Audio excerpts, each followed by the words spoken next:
পরিবারের মুখে হাসি ফোটাতে, স্বপ্নের ঘর গড়তে হাজার মাইল দূরে পাড়ি জমানো এক প্রবাসী শেষ পর্যন্ত ফিরলেন কফিনে মোড়ানো নিথর দেহ হয়ে। মধ্যপ্রাচ্যের যুদ্ধে ক্ষেপণাস্ত্র হামলায় নিহত প্রবাসী আবদুল্লাহ আল মামুনকে সোমবার আসরের নামাজের পর ময়মনসিংহের গফরগাঁও উপজেলার রসুলপুর ইউনিয়নের ভরভরা গ্রামে পারিবারিক কবরস্থানে দাফন করা হয়েছে।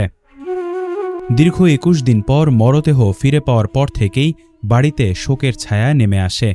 সকাল থেকেই গ্রামের মানুষ ভিড় করেন মামুনের বাড়িতে। স্বজনদের আহাজারিতে পরিবেশ ভারী হয়ে ওঠে। জানাজায় অংশ নেন এলাকার অসংখ্য মানুষ, সহকর্মী ও আত্মীয় স্বজন। পরিবারের সদস্যরা জানান, জীবিকার তাগিদে ৮ বছর আগে সৌদি আরব পাড়ি জমান মামুন।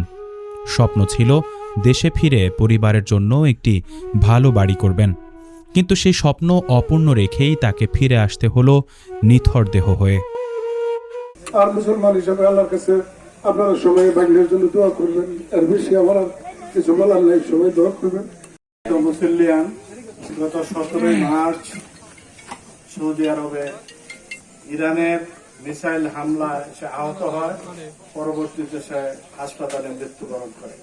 আপনারা সকলেই ওনাকে মাফ করে দেবেন। মানুষ সামাজিক জীব, চলার পথে অন্যায়, চলার পথে তার ভুল ত্রুটি থাকতে পারে, সেই ভুল ত্রুটিগুলি ক্ষমা করে দিয়ে তার ভালো গুণকে সামনে এনে আল্লাহর ওয়াস্তে আমরা মাফ করে দেই। একটি অনাকাঙ্ক্ষিত মৃত্যুর বেদনা নিয়ে আমরা সকলে এখানে উপস্থিত হয়েছি। আমরা আজকের এই মরহুম আব্দুল্লাহ আল মামুনের জন্য দোয়া করি, তার রুহের মাগফিরাত কামনা করি। ওনার প্রতি আমরা জাতি হিসেবে এবং সরকারের পক্ষ থেকে আমরা গভীর শোক প্রকাশ করছি এবং ওনার প্রতি কৃতজ্ঞতা প্রকাশ করছি যে দেশের অর্থনীতিকে সচল রাখার জন্য উনি কাজ করছিলেন। এই অবস্থায় উনি শাহাদত বরণ করলেন। এর আগে সোমবার সকালে সৌদি এয়ারলাইন্সের একটি ফ্লাইটে তার মরদেহ ঢাকায় পৌঁছায়। আনুষ্ঠানিকতা শেষে দুপুরে গ্রামের বাড়িতে নেওয়া হয়। প্রবাসী কল্যাণ মন্ত্রণালয়ের পক্ষ থেকে তার পরিবারের জন্য আর্থিক সহায়তার ঘোষণা দেওয়া হয়েছে। মামুনের মৃত্যুতে পরিবারে নেমে এসেছে গভীর শোক।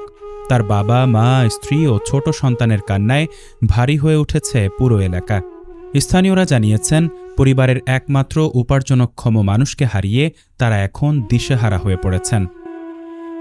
শফিউর রহমান শাকিব, ডেস্ক নিউজ, অগ্রযাত্রা প্রতিদিন। অগ্রযাত্রা প্রতিদিন, নির্ভীক প্রত্যয়ে উজ্জীবিত।